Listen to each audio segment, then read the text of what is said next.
She didn't remember where she came from. He didn't ask. On a rainy night in a forgotten town, a woman with no name collapsed on the side of a road, and a single father with nothing to give but kindness chose to stop. What he didn't know was that his small act of compassion would ignite a chain of quiet miracles, ones that would heal her past, reshape his future, and transform an entire community. This isn't a story about fame or fortune. It's a story about second chances, about rebuilding not just a life, but a heart. So lean in, because what you're about to hear might just remind you that the gentlest kindness can carry the greatest power. A single dad found a missing woman while delivering groceries. What he did next changed her life. The rain didn't fall, it hammered, dense, relentless cold. Jack Whitaker adjusted the windshield wipers to their fastest setting, but they could barely keep up. Visibility was a joke now. The winding road ahead blurred into a stream of silver as his delivery van creaked around a sharp bend on the edge of town. The old mountain road always felt abandoned after dark, but tonight it felt forgotten. In the passenger seat, a brown paper bag rattled slightly a last-minute grocery order from a retired widow who lived alone. Jack didn't mind. At 36, he'd learned to appreciate the simplicity of a warm meal and a thank you. It beat the chaos he'd left behind in emergency response work years ago. A low cough from the back seat snapped him out of his thoughts. Ben, his 9-year-old son, was curled under a flannel blanket with his sketch pad. The little guy insisted on coming along tonight, some silly reason about needing dad-son adventure time. Jack smiled to himself. He couldn't say no to that face even when it meant navigating storms in the dark. They rounded a corner. That's when Jack saw her, a figure on the shoulder of the road. No umbrella, no coat, just a thin blouse clinging to her frame soaked through. She was standing with her back to the road, arms wrapped around herself, head down. Her hair hung in dripping strands and she looked like she might collapse. Jack slammed the brakes. The van fishtailed slightly before coming to a stop. Ben sat up alarmed. "Dad, what's wrong?" Jack was already unbuckling. "Stay here, buddy. Lock the doors." He threw on his raincoat and jogged into the storm. As he approached the woman, he slowed down, careful not to startle her. "Ma'am," he called out gently. "Are you okay?" She didn't answer, just stood there trembling. When he came closer, he could see her face young, early 30s maybe. Pale lips, eyes wide, unfocused. "Hey," he said again, voice low and steady. "You're freezing." She looked up at him then, and for a heartbeat, Jack forgot everything. Her eyes green, glassy with rain, and maybe tears met his with a confusion so raw it struck something deep inside him. "I don't know," she whispered, "where I'm supposed to go." Jack blinked. "You're not from around here." She shook her head slowly. Rain dripped from her chin. "No. I don't know where I came from." Jack's instincts kicked in. She was in shock. Maybe trauma. Maybe something worse. But this road was miles from town and she had no ID, no bag, nothing. "Okay," he said softly, taking off his raincoat and wrapping it around her shoulders. "Come with me. You can warm up in the van, we'll figure out the rest." She hesitated for just a second before allowing him to guide her across the slick road. Ben stared from inside eyes wide as Jack opened the door. "This is—" Jack began. "Claire," she said, barely audible. "I think—" "I don't know." He nodded once. "Okay, Claire. This is Ben. He's my son. Don't worry, we'll get you somewhere safe." She gave a tiny nod before sinking into the passenger seat's soaked clothes clinging to her fragile frame. Jack turned the heat up and handed her a blanket from the back. Ben leaned forward, whispering, "Dad." "Is she hurt?" "I don't know, Bud," Jack murmured, pulling back onto the road. "But we're not leaving her out here." They drove in silence. Claire didn't speak again. She kept her eyes forward as if afraid to look back. Every now and then, Jack glanced over. Her hands clutched the blanket like it was a lifeline.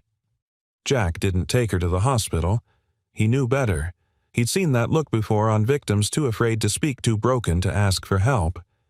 He'd seen it in burned-out shelters in the eyes of people who'd survived something they couldn't name. The hospital would mean forms, questions, maybe cops. And she wasn't ready. Instead, he drove her to the small house he and Ben shared just outside town. It wasn't much, but it was warm, safe, a home. He got Ben settled, then found Claire a change of clothes his late wife's packed away but never thrown out. Claire didn't ask.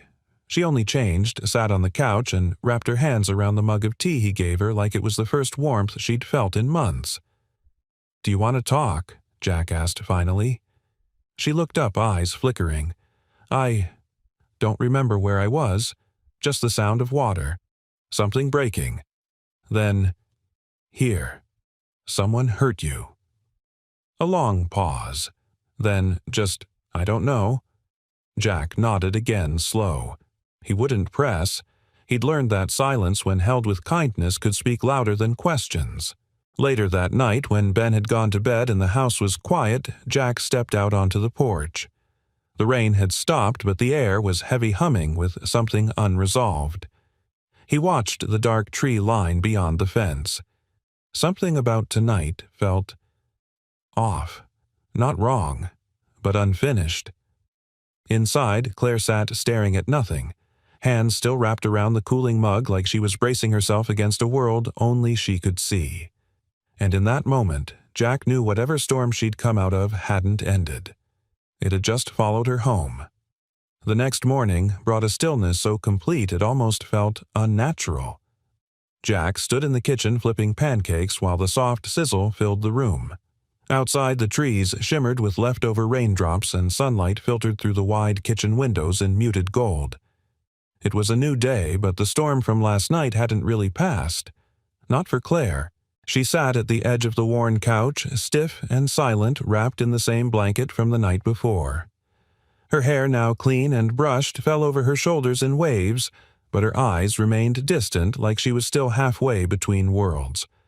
She had eaten half a banana and sipped at the tea Jack made, but that was all. Still, it was more than nothing. Jack glanced over. "Ben loves pancakes. Would you like some?" She didn't answer right away. Then quietly she asked, "Why are you helping me?" Jack flipped a pancake, took a breath. "Because you needed help." She looked at him as if trying to understand a language she hadn't heard in years. "You don't know anything about me." "I know enough," he said, meeting her eyes. "You were freezing. Alone. Scared. That's all I needed to know." Claire's expression softened, but she quickly looked away. The lines in her forehead deepened. "I don't remember much. I thought I knew my name last night. But now I'm not sure. Claire. It sounds familiar, but it could be wrong." Jack gently placed a plate in front of her. "You can be Claire until you remember otherwise." Ben shuffled into the kitchen, hair a mess, dragging his sketchpad under one arm. "Morning," he mumbled, rubbing his eyes. Then he stopped. "Hi again." Claire blinked. "Hi, Ben." "You look better," Ben said cheerfully, sliding into his usual chair. "Dad makes awesome pancakes." She smiled barely, but Jack caught it. A flicker of warmth amid the fog. As they ate, Jack watched the subtle way Claire responded to her surroundings. She jumped a little when the kettle whistled. She flinched when a siren wailed faintly from the highway. Her fingers trembled slightly when she reached for the fork. This wasn't just memory loss. It was trauma. Something had hurt her deeply and recently. Later that morning, after Ben left for school, Jack offered Claire his wife's old hoodie and took her for a walk around the yard. Not to push her, but to ground her. Sometimes being among trees and sun and clean air could do what no therapist could. He led her to the garden bed out back now, overrun with fall leaves. "I used to try growing vegetables here," he said, crouching to pull a weed. "Turns out I'm better at raising a kid than a tomato." That earned a faint chuckle. He glanced at her, encouraged. She looked around slowly. "It's peaceful here. Like the world forgot to rush." He smiled. That's the idea. They sat on the back steps. The silence wasn't awkward, it was comfortable. Trust didn't need to be fast, just real. Then Claire asked, "Did you lose someone too?" Jack nodded slowly. "My wife. Cancer. Ben was 5. I'm sorry," she said gently. "Thank you. It was a long road, but he's the reason I kept walking." Claire wrapped the hoodie tighter. "I think I had someone. Or I lost someone. Or maybe I ran from someone." Jack said nothing, just waited. She stared at the trees. There are flashes, sounds, water rushing, a door slamming. I see hands, hear a voice, but it's like trying to catch smoke. "Do you want to go to the police?" "No." The answer came fast. Too fast. She took a breath. "Not yet. I don't even know what I'd tell them. That I forgot my own life." Jack hesitated, then said softly, "You don't have to figure everything out today." That evening, while Claire rested, Jack tucked Ben into bed. The boy looked up at him and whispered, "Is she gonna stay?" Jack brushed his son's hair back. "I don't know, bud. She's figuring things out." Ben hugged his sketch pad. "She looks like someone who needs a home." Jack paused at the door. "Yeah," he said, voice low. "She does." He found Claire in the living room staring at the fireplace he hadn't lit in months. She didn't look up when he entered. "I'm not trying to be a burden," she said quietly. "You're not. I don't know how long I'll need to be here. As long as it takes." Her eyes welled. "You don't even know me." Jack sat on the other side of the room, leaving space. "I know who you are right now. And that's enough." There was a long silence. Then Claire whispered, "No one's ever said that to me before." That night, as she slept on the couch, restless but safer than the night before, Jack stood in the hallway, arms crossed. He didn't know who Claire really was, what she was running from, what her past might reveal. But he knew this: she didn't need answers right now. She needed a place where the questions could wait. And maybe she'd found it here. By the third morning, Claire had begun to move through the house like a ghost who was slowly remembering how to be human. She rose early, helped Jack make breakfast without being asked, and quietly made the bed she slept on in the living room. She smiled more timidly, like someone trying on joy for the first time in years, but it was there. Even Ben noticed. "She's less floaty today," he whispered to Jack while tying his shoes. "Like she's starting to land." Jack chuckled and ruffled his son's hair. "That's a good thing, right?" Ben nodded. "Yeah, I think she's nice." So did Jack. There was a calmness about Claire, even in her brokenness. A kind of silent resilience that made people lean in instead of pull away. She still didn't remember much. Her memories were fragmented flashes that came and went like static, but she moved through the day with more steadiness.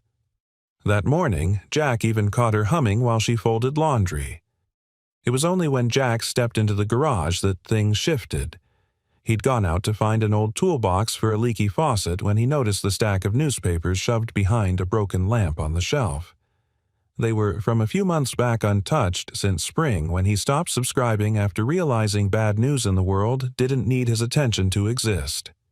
He picked one up absently, scanning headlines about state funding cuts and high school renovations, when a photo on the second page made his stomach tighten. It was her, not just someone who resembled her, Claire, or whoever she really was. The image was smaller than a credit card, but it showed her walking out of a courthouse chin, down hair, tied back eyes, hidden by sunglasses. The caption read, "Claire Devon. Famed architect disappears amidst embezzlement scandal. Last seen after being accused of mismanaging funds in the Willowbrook Community Project." Jack stood frozen, the paper trembling in his hands. Devon. That had to be her real name. He flipped through the article. It wasn't long, just a column and a half, most of it speculation. Words jumped out at him: brilliant but reclusive charity project under federal review refused to comment last seen near the Oregon coast. Claire Devon had vanished after a massive scandal, and now she was in his house washing dishes and teaching his son how to sketch trees. Jack folded the paper, carefully walked back into the house and placed it on the dining table without a word. Claire came in a few minutes later with a tray of eggs and toast. Her eyes dropped to the paper and froze. She stared, said nothing. Her hand trembled as she lowered the tray. Jack kept his voice low. "Is that you?" She didn't answer right away. Her gaze locked onto the image like it might reach out and swallow her whole. Then in barely a whisper, "Yes." Jack leaned on the counter. "Claire Devon." She sat slowly nodding once. "That was my name." He waited. Claire took a long breath. "I designed buildings, community centers, shelters. Then came the Willowbrook Project. It was everything to me. A children's library for underserved neighborhoods. We had backing volunteers, land donated by the county." She paused, voice cracking, and then the funding disappeared. Overnight, into someone else's hands. They said I moved it, lied, manipulated donors. But I didn't. I swear I didn't. Jack nodded, still watching her. "Why didn't you fight it?" "I did," she said barely above a whisper. "But the firm turned on me. My lawyer dropped me. The media made it look like I vanished in guilt. And then I did vanish." Jack's face softened. "Where did you go?" "I don't know," she said honestly. "I left everything, my apartment, my phone. I drove until I didn't know where I was. The only thing I wanted was to forget I ever existed." There was silence for a long time. Claire finally looked up, bracing for judgment. But Jack didn't flinch. Instead, he quietly folded the newspaper closed, slid off the table, and walked over to the trash bin. He dropped it in without a word. Claire's eyes filled. "Why did you do that?" Jack shrugged. "That's old news. You're here now. That's what matters." She stood, voice shaking. "You don't have to believe me. I wouldn't blame you if you didn't." He looked her in the eye. "I don't know everything, but I know the woman who showed up in the rain didn't lie about needing help. That's enough for me right now." Claire's lip trembled. She sat back down hard in the chair and covered her mouth with both hands, trying to contain the sob that pushed its way out anyway. Jack didn't rush to console her. He just sat beside her close enough to show he wasn't leaving. That night, as she stood in the hallway looking at a photo of Jack and Ben framed in weathered wood, smiles, wide eyes bright, Claire whispered to herself, "Don't run this time." And for the first time since arriving, she allowed herself to believe maybe kindness could still rebuild what the world tried to tear apart. It had been nearly a week since Claire came into their lives like a whisper on the edge of a storm. By now, her presence in the house felt familiar. Not permanent, not yet, but real in a way that no one questioned. Ben no longer asked if she would stay. He just assumed she would. Jack didn't say much about it either. But he cooked a little more, lingered longer in the mornings, and looked at her with an attentiveness that was hard to miss. And Claire was changing. Not in dramatic ways, but in the way she folded the laundry without needing to be asked. The way she stood a little straighter when Jack walked into the room. The way she gently placed her hand on Ben's back when he showed her a new drawing. She didn't remember everything, but she was remembering who she was. And then came Sunday afternoon. Jack was fixing the front porch railing, a task he'd put off for months, while Ben colored on the steps, and Claire for the first time sat with a sketch pad in her lap. She hadn't drawn anything since arriving, not even a line. But today, with the sun high and the breeze warm, something in her hands itched to move. She began lightly. A curve here, an outline there. Her fingers found the rhythm again. She was halfway through sketching the porch when Ben leaned over her shoulder and said, "That's really good. You should do that for a living." Claire froze. Ben blinked. "Did I say something wrong?" She shook her head, swallowing. "No. It's just, someone used to say that to me. A long time ago." Jack looked up from where he was hammering in a nail. Someone important. Claire hesitated. My grandmother. She raised me, believed in me before anyone else did. Jack nodded and went back to hammering. She sounds like someone worth listening to. Claire smiled faintly. She was. A few minutes later, she stood and walked to the backyard. The trees rustled gently, casting dappled shadows across the grass. She stopped by the overgrown garden Jack had shown her days before. The soil was dry, the edges wild with weeds, but under the mess she saw structure, potential. She crouched, ran her fingers through the dirt, and closed her eyes. A flash hit her like lightning. A long table, children laughing, small painted hands pressing into paper, a man standing behind her, hands on her shoulders, heavy, possessive, his voice in her ear. "You're too soft, Claire. This isn't business, it's fantasy." She gasped and stumbled back. Jack appeared instantly. "Claire, you okay?" She pressed a hand to her chest. I remembered something." He waited, patient. She looked at him, her eyes dark. "There was a man. I don't remember his face, but he wasn't just a partner, he had power. Over me. Over the project. I think he made it look like I stole from it." Jack's jaw tightened. "You think he framed you?" "I don't know," she whispered. "But I didn't move that money. I know I didn't. I would never betray those kids." Jack looked toward the garden. "Then maybe it's time to reclaim something." She frowned. "What do you mean?" "I mean," he said, motioning toward the patch of dirt, "this yard's got potential. You saw it. Maybe you could, I don't know, build something here." Claire looked down at her hands. "I used to design entire campuses, parks, libraries. I've been drawing again, but I don't know what I'm building for." Jack met her eyes. "Maybe you're building for you this time." The next morning, Claire was the first one up. Jack walked into the kitchen to find her at the table, pencil in hand, surrounded by scraps of paper. The coffee was already made. She didn't look up right away, too focused. When she finally did, her eyes were brighter than he'd seen. "I think I remember the design," she said breathlessly. "The one they buried. It was meant to be a community center, for kids who didn't have anywhere to go after school. A safe place. I remember the layout, the curves, the light. It came back to me like a dream." Jack smiled. "Good dream." She nodded. "The best kind. The kind you wake up wanting to make real." He sat across from her. "You going to draw it again? I already started." Jack watched her for a moment. Then, softly, "I never asked why you went into architecture." Claire paused. "I used to sit on the front steps of my grandmother's house and draw places I wished existed. Places where people could breathe. Places where no one felt small.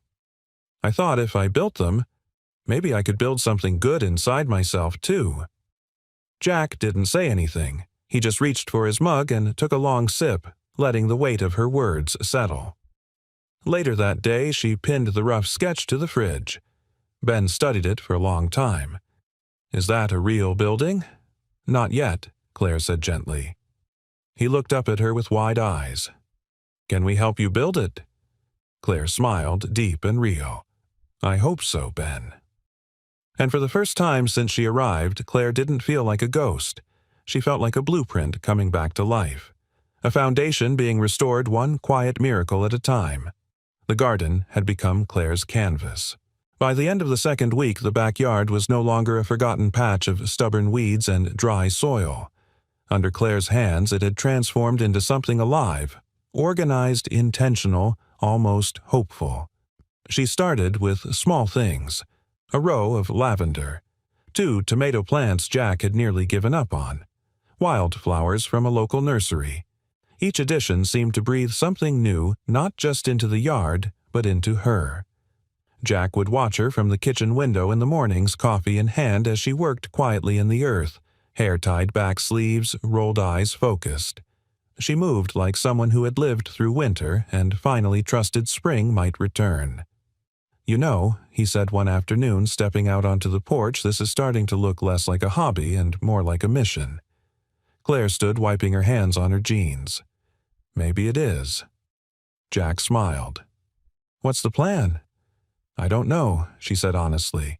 "I just know it feels good to make something that grows." He nodded, folding his arms.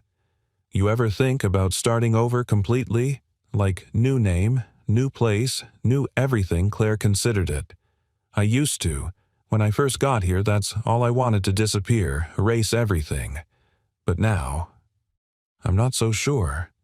Maybe I want to face what I left. Just not yet." Jack's gaze softened. "Well, when you're ready, you won't be alone." Claire looked at him. Really looked. For a moment her defenses dropped and she allowed the quiet truth of that to reach her. "I know," she whispered. That evening, while Claire watered the flowers and Ben worked on a school project inside, Jack went into the garage to find a box of old supplies. He hadn't touched his late wife's art materials in years, charcoal pencils, brushes, paints she never got to finish. He'd kept them out of guilt and nostalgia, too afraid to give them away, too heartbroken to use them. He stared at the box a long time. Then, slowly, he carried it into the house. Claire was sitting at the dining table sketching a new layout, this time a communal greenhouse with benches for children and elderly residents. She looked up when she saw the box. "What's that?" Jack set it down. "Maggie's. My wife. She painted. Landscapes, mostly. I thought, maybe you'd want these." Claire touched the edge of the box like it might break beneath her fingers. "I don't want to take something that still belongs to her," she said softly. Jack met her gaze. "No, it belongs to what she believed in growth healing color. If she were here, she'd be handing it to you herself." Claire blinked quickly. "Thank you." He nodded and stepped back, letting her open it when she was ready. Later that night, as the house grew quiet and the moonlight crept in through the windows, Claire opened the box alone. Inside were tubes of paint, still soft brushes wrapped in tissue, and a worn notebook filled with Maggie's half-finished watercolors and notes. Flipping through, Claire found a quote scribbled on one of the pages, "Beauty is the evidence of hope." Claire closed her eyes, let the words soak in. The next morning, something changed. She began painting again, small things at first. A sunrise on the back of a cereal box. The outline of Jack and Ben laughing together in pencil strokes. Flowers blooming along a picket fence. She taped the pictures to the fridge, not to impress anyone, but to say, "I'm here. I'm still creating." The town, too, began to take notice. It started with the neighbors. A retired couple brought over fresh eggs. A young teacher from the nearby school asked if Claire would volunteer to help with their struggling art program. Word spread. Not about Claire Devon, the architect caught in scandal, but about the quiet woman who brought life to a forgotten backyard and smiled like it took effort, but meant it when she did. Jack came home one afternoon with a manila envelope tucked under his arm. "What's that?" Claire asked as she rinsed paintbrushes at the sink. "Permits," he said with a grin. "For the first phase of your greenhouse." "I pulled a few strings with an old buddy at the zoning office." Her mouth dropped open. "You didn't." "I did. And get this, he remembers the Willowbrook plans. Said they were the best he'd ever seen. Asked if you'd ever consider reviving them." Claire didn't know what to say. Her hands trembled slightly as she dried them on a towel. Jack stepped closer. "You don't have to decide now. But I figured, if you're going to rebuild something, it might as well be bigger than a garden." She looked up at him, eyes glistening. "Jack, I don't know if I'm strong enough." He smiled gently. "That's okay. Just be brave enough to begin." That night, as Ben fell asleep with one of Claire's drawings tucked under his pillow and the garden outside rustled softly in the breeze, Claire stood at the kitchen window with Jack. "I thought healing would be dramatic," she said. "Loud, explosive." Jack took a sip of tea beside her. "Turns out it's more like planting seeds." She smiled. "Quiet miracles." Exactly. And with that, something subtle but real settled between them. Not a declaration, not a promise, but the beginning of something that didn't need to be named to be true. Something was growing, and this time no one was going to take it away. The sun was just beginning to slip behind the ridge when Claire walked into the front yard and stopped cold. Parked at the curb was a dark sedan with tinted windows. At first glance, it looked like any other car that occasionally passed through their quiet neighborhood, but there was something about the way it sat engine off, but as if waiting, watching. Claire's heart thudded. She took a step back before Jack emerged from the garage, wiping his hands with a rag. "Everything okay?" he asked casually, not yet noticing the car. Claire hesitated. "Do you recognize that vehicle?" Jack followed her gaze. "No." "Why?" Before she could answer, the driver's side door opened. A tall man in a windbreaker stepped out, mid-40s, salt and pepper hair, eyes sharp and deliberate. Not a cop, not a neighbor. Claire's stomach dropped. "Ms. Devon," the man called out, his voice smooth but firm. Jack instinctively moved closer to Claire. She swallowed. "Who's asking?" The man held up a badge, but it wasn't police. "Elliot Monroe, investigative journalist with The Current. I've been following the Willowbrook case since the beginning." Claire's entire body tensed. "I have nothing to say to the media. I'm not here for a quote," Monroe said. "I'm here because I think you were framed." Silence.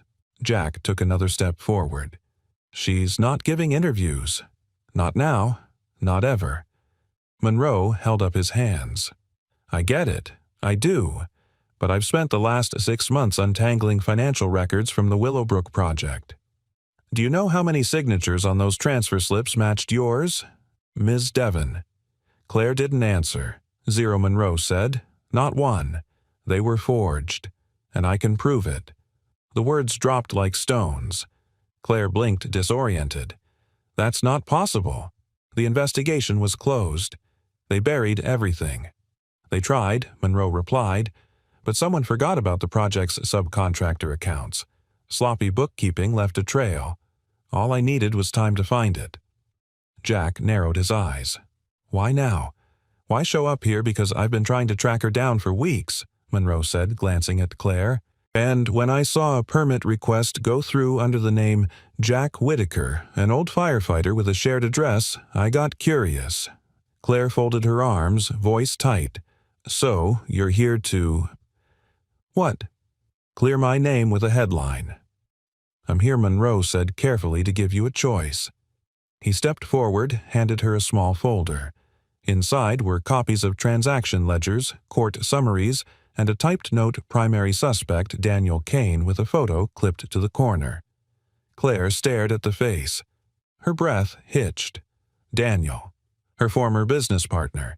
The man she once trusted with everything. The man who'd stood behind her at the ribbon-cutting ceremony, hand on her back like he owned her. "I never signed those forms," she whispered. "I know," Monroe said. "And if you're ready, we can show the world." Claire looked up, trembling. "But they already decided I was guilty. My name's Poison." Jack stepped in gently. "That can change." Claire glanced at him, then at Monroe. Her voice dropped. "If I do this, if I speak up now, it means everything becomes public again. I lose whatever peace I've found." Jack didn't say anything. He just looked at her with quiet strength, the same way he did the night he found her in the rain. Not pushing, just standing beside her. And that was enough. She took a slow breath. "Okay, I'll meet with you. But not here. Somewhere quiet." Monroe nodded. "You tell me when and where." He turned and walked back to the car. Before getting in, he paused. "You were never meant to vanish, Claire. You were meant to finish what you started." Then he drove off. Inside, Claire sat at the kitchen table, still holding the folder. Ben walked in from the living room holding his sketch pad. Who was that man? Jack gave Claire space to answer. "A reporter," she said carefully. "He's trying to help me fix something I didn't break." Ben looked at her, thoughtful. "Like when someone blames you for cheating, but you didn't." She smiled faintly. "Exactly like that." Ben sat beside her and opened his pad. "You can borrow one of my drawings if it helps people believe you." Jack smiled softly at the gesture. Claire reached out and brushed Ben's cheek. "Thank you, sweetheart. But your belief might be the only one I need." That night, Claire couldn't sleep. She wandered the house in silence, passing framed photos of Jack and Maggie's school art projects on the fridge, the garden visible through the back window blooming in moonlight. This home had become a sanctuary, not just from the world, but from who she used to be. And now she was being asked to risk it all again for the truth. At some point, she sat in the armchair by the fireplace, clutching the folder like a lifeline. Jack joined her quietly, 2 mugs of tea in hand. She accepted one without a word. After a long pause, she said, "I'm scared." He nodded. "That's how you know it's worth doing." She looked at him. "What if everything falls apart again?" Jack met her gaze steady. "Then you build something stronger. And this time, you don't build it alone." Claire stared at him for a long moment, and slowly, hesitantly, she reached out her hand and placed it on his. No promises, no declarations, just quiet solidarity, and the strength to face what was coming. Together. The first stake was driven into the soil on a Tuesday morning. Claire stood in the middle of the backyard holding the sketch of the greenhouse close to her chest. Around her, a small but eager group of neighbors, retired teachers, a high schooler with green hair, a widowed carpenter watched as Jack hammered the first post into the ground. Ben, barefoot in the grass, lifted a small flag made of paper and tape. "Future sight of big plants and bigger dreams," it read. Claire laughed out loud, not a polite laugh, not a careful, quiet chuckle, a real, full-bodied laugh. Jack looked up smiling at the sound. "What's funny?" Claire wiped her eyes. "That name. It's perfect." Jack tilted his head. "You sure I thought you were going with the community garden project or something fancy?" She shook her head, beaming. "No, that one feels like something I used to build for grants. This," she nodded at Ben, "this is for people." For weeks now, Claire had been quietly working behind the scenes to reclaim the Willowbrook plans, not to resurrect the name or clear her image, but to breathe life into the soul of what it had once meant. Monroe, the journalist, kept his distance but sent updates, daily copies of sworn statements, timestamps, ledgers, even a formal request from a nonprofit that wanted to review her original design. The truth was coming to light, but Claire wasn't waiting on redemption to move forward. She was already rebuilding, in soil and sketches and people. By noon, the garden had shape. Raised beds, chalk outlines for benches, a borrowed picnic table donated by a neighbor who couldn't kneel anymore but wanted to sit and supervise. Claire knelt to plant the first seedling sunflowers, and as her fingers pressed into the earth, she felt something shift. Not just in the yard, in herself. For the first time in a long while, she wasn't running from something. She was running toward it. That evening, the porch was bathed in the warm amber of early summer light. Claire sat on the top step, sipping lemonade Jack had made, while Ben sprawled on a blanket nearby, reading a book and pausing occasionally to add to a sketch of the garden. "Do you think sunflowers really turn to follow the sun?" he asked suddenly. Claire smiled. "Yes, they do." Ben looked skeptical. "Is that real, or like a nice story?" Grown-ups made up, Jack joined them with a grin. "Sometimes the nice stories are the real ones." Claire turned to Ben. Plants bend toward the light. Even in dark soil, even when they've been buried, they reach for warmth. It's not a trick, it's how they survive. Ben squinted at his drawing. "So, if someone's been buried in a lot of dirt, they can still grow." Her voice caught in her throat, but she nodded. "Yes, sweetheart. They can grow into something beautiful." Jack glanced at her, the silence between them, weighted and warm. "I met with the art teacher today," Claire said, changing the subject gently. "She wants me to help design an outdoor classroom on the school grounds." Jack raised an eyebrow. "That's big. It's something Claire said. I told her I'd do it, if the students helped with the design." "You're really doing it," he said, voice soft. "Starting over." Claire looked at him. "I'm not starting over, Jack. I'm just continuing on my own terms this time." He nodded, thoughtful. "That's even better." As the sky deepened into shades of violet and gold, neighbors started dropping by. One brought lemonade, another homemade bread. A young couple who'd just moved in brought their toddler and asked if the future garden would have space for children to play. Claire told them yes, without hesitation. Jack watched as she moved from one conversation to the next like someone born for this work, someone who had always belonged to a community but had been waiting for the right one to appear. It was Ben who said it first. "I think the garden's magic." Claire turned to him amused. "Magic, huh?" "Yeah," he said, "not like wands and dragons, but like people being kind. That kind of magic." Jack leaned back on the railing and said quietly, "The rarest kind." As night fell, the small group lingered under strings of warm lights Jack had hung from the trees. Claire pulled a folded paper from her pocket and taped it to the side of the house.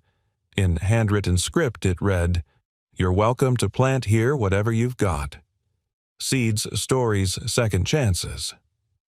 Everyone paused when they saw it, and smiled. Claire stepped back, breathing in the night air. Her face glowed in the soft light and her eyes shimmered with something Jack hadn't seen before. Not just healing. Hope. Later, when the crowd had gone and Ben was asleep, Jack found Claire in the garden again, standing barefoot in the soil. "You're not tired of dirt yet?" he asked. She smiled, not even close. He stepped beside her. They stood together in silence, shoulder to shoulder. Then Claire spoke. "You know what's strange? What I was never afraid of building things," she said. "I was afraid of losing them." Jack looked at her gently. "But you kept building anyway." Claire nodded. "And I think maybe that's what makes us brave." Jack didn't speak, but he reached down and took her hand. And in that small, quiet gesture, no headlines, no speeches, no grand proclamations. Claire Devon, once disgraced, once disappeared, stood firmly rooted in the present, still growing, still choosing the light. The knock on the door wasn't loud, but it was sharp, precise, like a punctuation mark to a sentence no one had written yet. Claire glanced up from the stack of children's artwork she'd been organizing for the school's new art wall. Jack, beside her, went still. The light in the kitchen was golden, peaceful. The smell of fresh bread still lingered in the air. But the moment that knock landed, something shifted. Ben looked up from his cereal. "Are we expecting anyone?" Jack shook his head. Claire's breath caught. She didn't know why, but she knew. Jack opened the door. Daniel Kane stood on the porch, immaculate as ever, suit tailored, smile sharp, hands in his pockets like this was some casual reunion. Claire froze. Claire Daniel said, as though her name was something he still owned. "It's been a while." Jack's posture changed. Subtle. Protective. He stepped half in front of Claire before she could rise. "You're not welcome here," he said flatly. Daniel didn't even flinch. "I'm not here to fight. I'm here to talk." Claire stood slowly. Her knees felt made of paper, but she met his gaze. "You shouldn't have come." "I heard you've been busy," Daniel said, eyes sweeping the house, the warm interior behind Jack's shoulder. "Greenhouses, art programs, reporters sniffing around." "Honestly, I'm impressed." Jack's voice dropped. "Say what you came to say." Daniel tilted his head eyes back on Claire. "You're playing with fire, reopening the past like this. You think people are going to care about old ledgers and sympathy stories? They'll remember one thing: your name tied to scandal." Claire's fingers tightened around the back of the chair. "So that's it. You came to warn me." "No," Daniel said, stepping forward. "I came to offer you a way out. Walk away from all of this. Don't give Monroe anything more. Don't testify. And I'll make sure no one dredges up uncomfortable details." Claire's voice was flat. "What details?" Daniel smiled. "The fact that you knew about the transfers, that you didn't stop them, that you were complicit, even if not criminal. You're not squeaky clean, Claire. No one is. We both know that. You forged my signature." He shrugged. "That's hard to prove." Jack's jaw flexed. "You need to leave." Daniel gave him a slow, dismissive look. "You're the boyfriend. I take it." the fixer-upper she latched onto once her world burned down. Jack didn't move. Claire stepped forward then. Calm, quiet, but every word clear. "This isn't your world anymore, Daniel. You don't get to define what matters." Daniel's smile flickered. "Just for a second." "You want the truth out there?" she continued. "Fine. Let it out, all of it. I'll take the bruises if it means others see what you did." Daniel's tone hardened. "You won't win." Claire held his gaze. "I already have. I'm not afraid of you anymore." Silence. Daniel's eyes narrowed. "You'd ruin everything for pride." Claire shook her head. "For integrity. For the kids that Center was meant for. For the people who believed in something better." Daniel stared at her for a beat longer. Then he turned on his heel and walked back to his car without another word. When the sound of the engine faded, Jack closed the door and turned to Claire. Her hands were shaking. Jack stepped closer. "You okay?" She let out a breath she hadn't realized she'd been holding. "That was the man I thought would help me change the world." Jack reached out, brushing a tear from her cheek with his thumb. "Turns out you didn't need him." She smiled weakly. "I used to think I needed someone to open doors for me. But maybe I just needed to stop standing in my own way." Ben peeked into the kitchen. Was that the bad guy? Claire knelt and opened her arms. "Something like that." Ben ran into her hug. That night, Claire sat in the garden long after the stars came out. The breeze was cool. The earth still held warmth from the day. She stared at the seedlings, tiny green things that had no idea someone once doubted they'd survive. Jack joined her in silence. He didn't need to ask what she was thinking. Claire spoke without turning. "I used to believe that people were either good or bad. But it's not that clean. People make choices, and sometimes they choose selfishness." He nodded. "And sometimes they choose kindness." Claire looked at him then. "Thank you for letting me find the difference." Jack smiled. "You didn't need me for that." "No," she said softly, "but you reminded me what it looked like." The porch light cast a soft glow over them.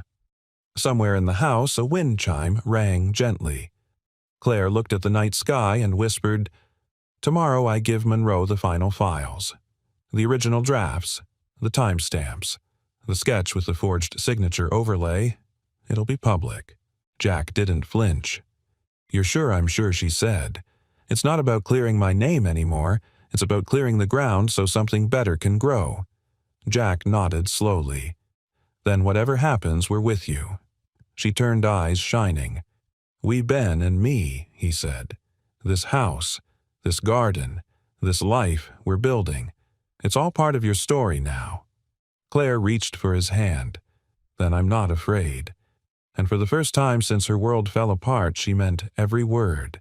The meeting room at the town library wasn't grand, just 4 beige walls, a dusty projector screen, and a long oak table that smelled faintly of lemon polish. But to Claire, it felt like a courtroom, a battlefield, a place where truths were either laid bare or buried deeper.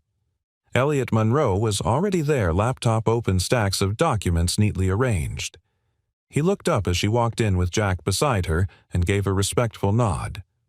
"You sure about this?" he asked. Claire set her bag down and took a slow breath. "I've been sure since I let him scare me at the door. That ends today." Jack squeezed her hand once before stepping back, giving her space. Claire opened her folder and laid out everything: the original architectural plans for Willowbrook with metadata timestamps, photocopies of her design notes, emails that had been recovered from an old hard drive, and the centerpiece 2 overlays, her real signature and the forged one on the financial authorizations. Monroe examined them carefully, saying nothing for several minutes.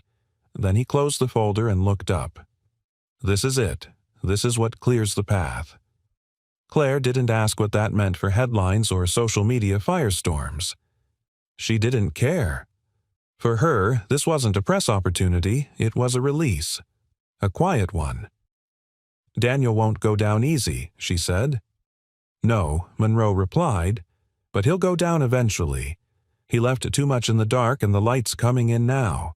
Claire looked out the window where sunlight poured in through glass streaked with last night's rain. Back at the house, Ben was drawing on the back porch, lost in a world of color. Claire sat beside him while Jack prepped dinner inside. A pot of something warm simmered on the stove. "Did the meeting go okay?" Ben asked. Claire smiled. "It did. I think we finally planted the last piece of the truth." Ben colored a sunflower with bright orange petals. "Will the police come now?" Claire chuckled gently.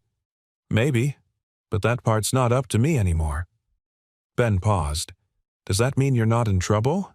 Claire's throat tightened. She placed a hand over his. "I never should have been."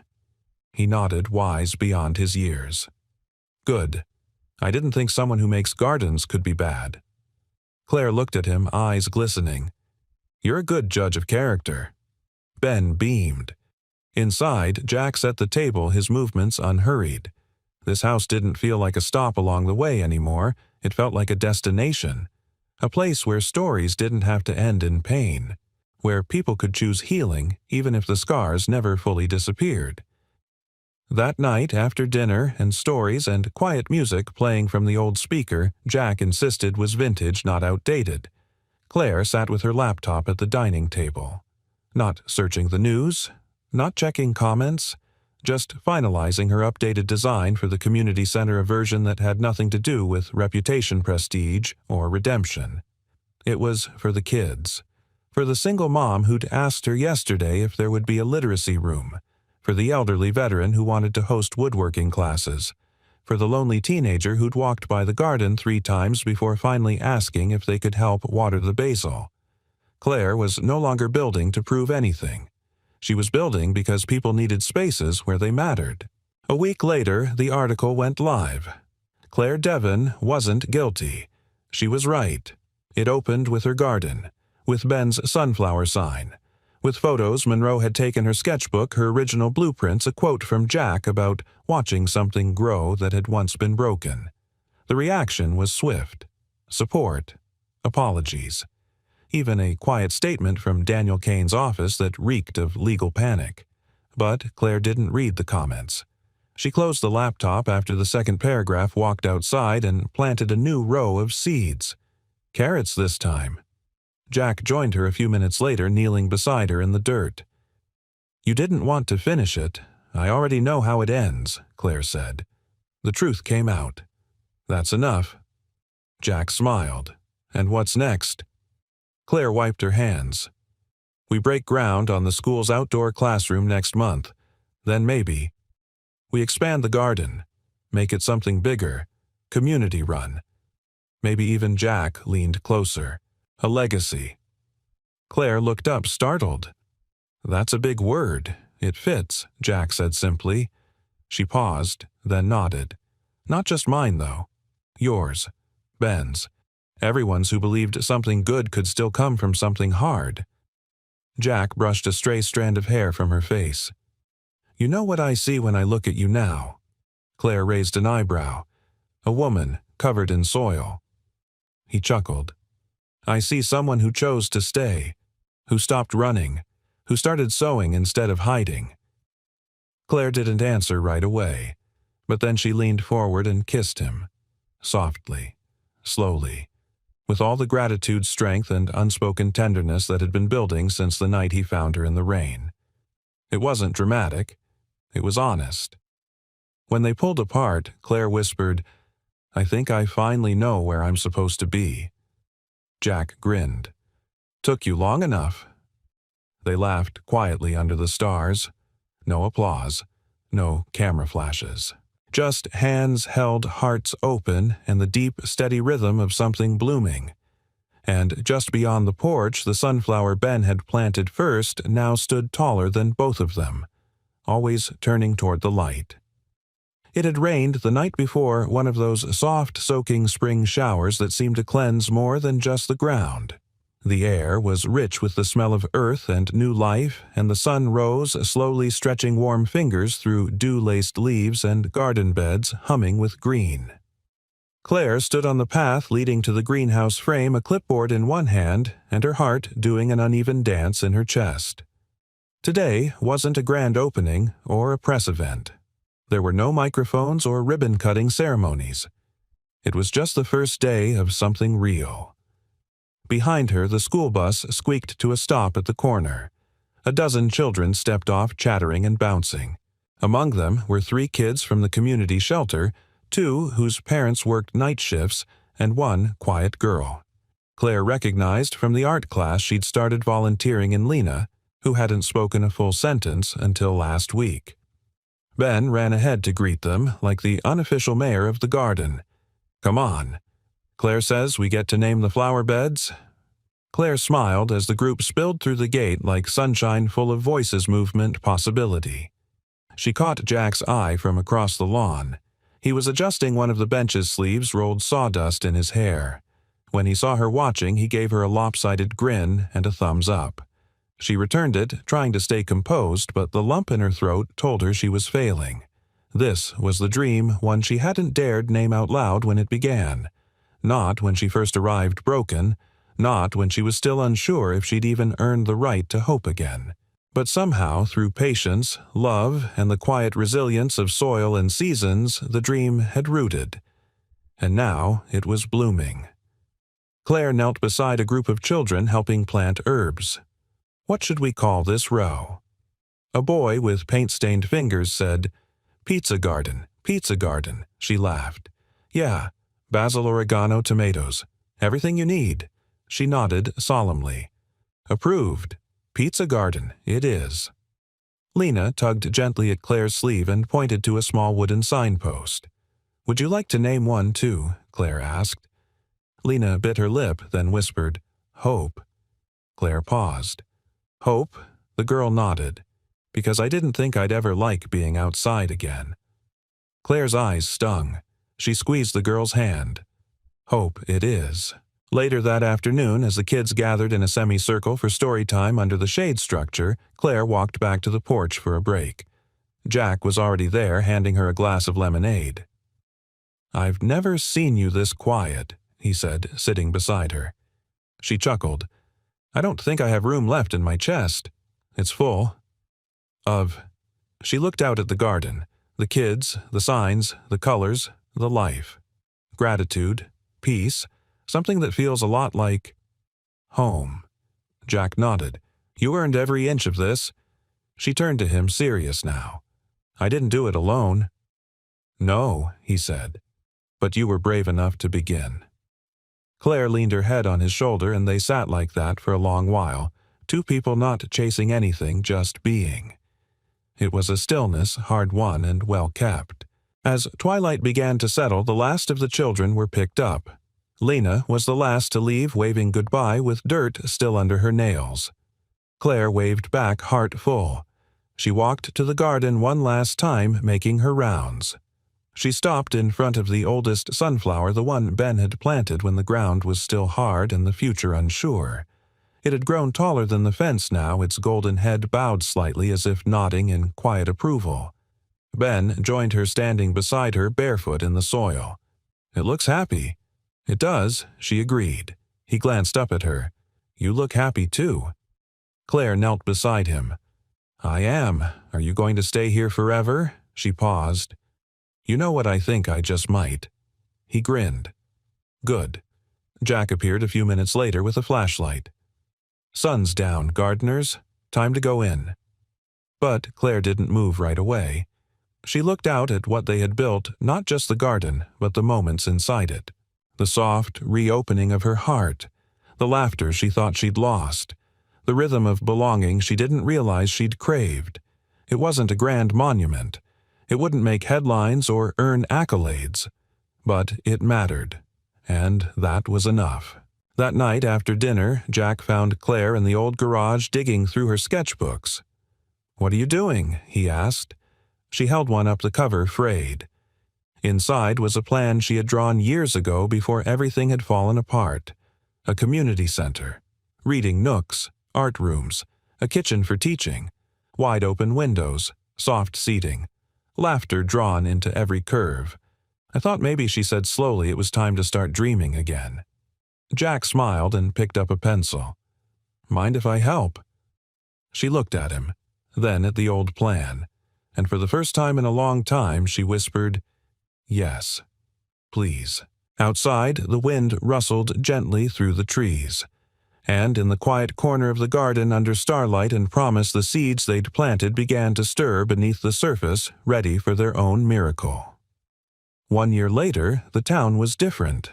Not bigger, not wealthier, just more awake. It showed in the way people paused longer at the community board outside the post office reading flyers about free garden classes and shared potlucks. It showed in the new bench outside the pharmacy built by high school volunteers where strangers now sat and talked like old friends. It showed in the way laughter rose full and unself-conscious from the wide lawn behind the library where there once was nothing but patchy grass and silence. Claire stood at the edge of it, all heart steady. She held a small bouquet of wildflowers fresh picked from the garden she once thought would be temporary, and watched as children tumbled through a chalk-drawn hopscotch path.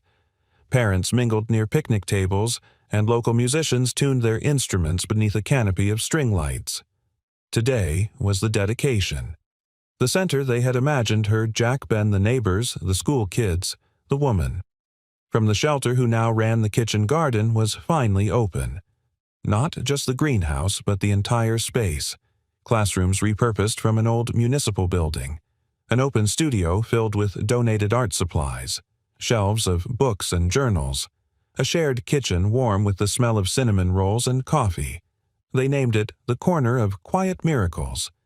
Claire didn't choose the name. Ben did. When asked why, he simply said, because that's what it became.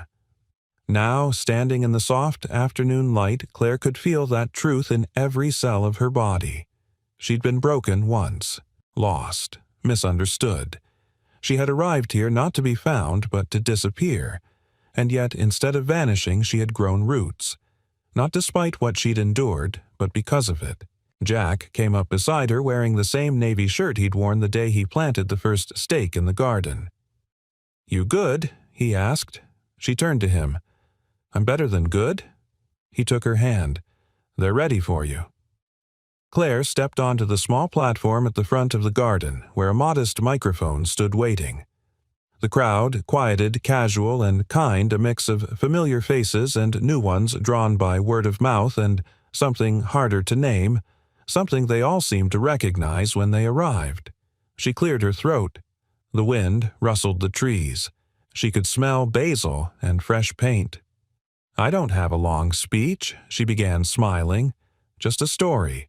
A few parents chuckled softly. "Once I believed I needed a fresh start to erase the past. But it turns out," she paused, voice warming, "you don't need to erase anything. You just need to build something strong enough to carry it." She glanced toward Jack, then Ben, who waved wildly and gave her 2 enthusiastic thumbs up.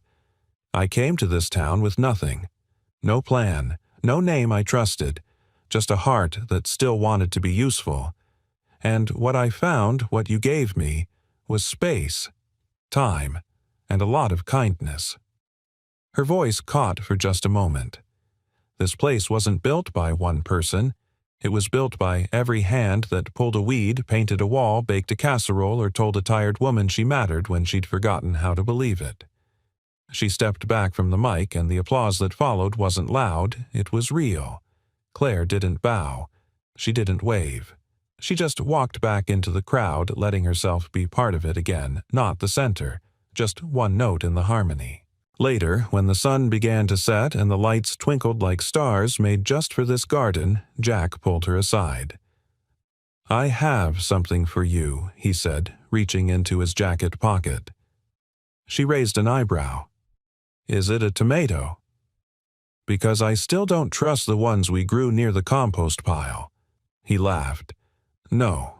Better." He handed her a folded sheet of paper. She opened it slowly. It was a deed. Her name in clean official font was now listed as co-director and legal steward of the community property. Half of the space belonged to her. She looked up, stunned. "Jack, you were already its heart," he said gently. This just makes it official. Tears welled, but she blinked them back. I don't know what to say. Say you're staying. She stepped into his arms, the paper crinkling between them. I'm staying. Ben ran up to them holding a paper flower he'd made in one of the afternoon workshops. Mom, can we hang this on the library window? Claire froze, not at the word, but at how natural it felt. Jack looked at her, his expression unreadable. Ben noticed. Was that weird? Claire knelt. No, sweetheart. That was perfect. Ben nodded, satisfied, and ran ahead. Claire stood slowly, heart full. He's never called anyone that before. Jack smiled. He knows what's real. She took a deep breath, the kind that settles into your lungs like a promise. So do I.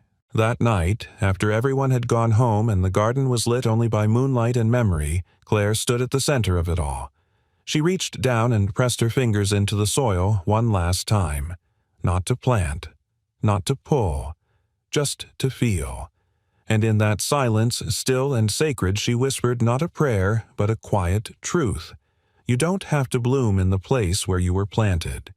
You can bloom where you were broken and make it beautiful. Behind her, Jack waited. Beside him, Ben. And around them, a world quietly mending one small miracle at a time. Sometimes we wait for the world to change. But maybe all it takes is one person stopping in the rain. One seed planted in broken ground. One quiet miracle whispered in the dark. If this story touched your heart, tell us, have you ever experienced a small kindness that changed everything? We'd love to hear your story in the comments. And if you believe the world still needs stories like this, don't forget to subscribe, share, and stay with us for more journeys that heal, inspire, and remind us of the good that still exists. Thank you for listening, and until next time, keep planting kindness. You never know what might grow.